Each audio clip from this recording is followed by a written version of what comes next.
শুনতে পেলুম পোস্তা গিয়ে তোমার নাকি মেয়ের বিয়ে। গঙ্গারামকে পাত্র পেলে? জানতে চাও সে কেমন ছেলে? মন্দ নয়, সে পাত্র ভালো, রং যদিও বেজায় কালো। তার উপরে মুখের গঠন অনেকটা ঠিক পেঁচার মতন। বিদ্যে বুদ্ধি বলছি মশাই, ধন্যী ছেলের অধ্যবসায়। 19টি বার ম্যাট্রিকে সে ঘায়েল করে থামল শেষে। বিষয় আশয় গরিব বেজায়, কষ্টে সৃষ্টে দিন চলে যায়। মানুষ তো ভাইগুলো তার, একটা পাগল একটা গোয়ার। আরেকটি সে তৈরি ছেলে, জাল করে নোট গেছেন জেলে।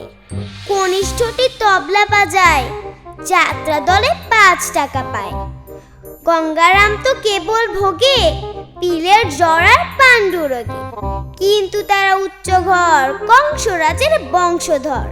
শ্যামলাহিড়ির বনগ্রামে কি যেন হয় গঙ্গারামের। যা হোক, এবার পাত্র পেলে, এমন কি আর মন্দ ছেলে।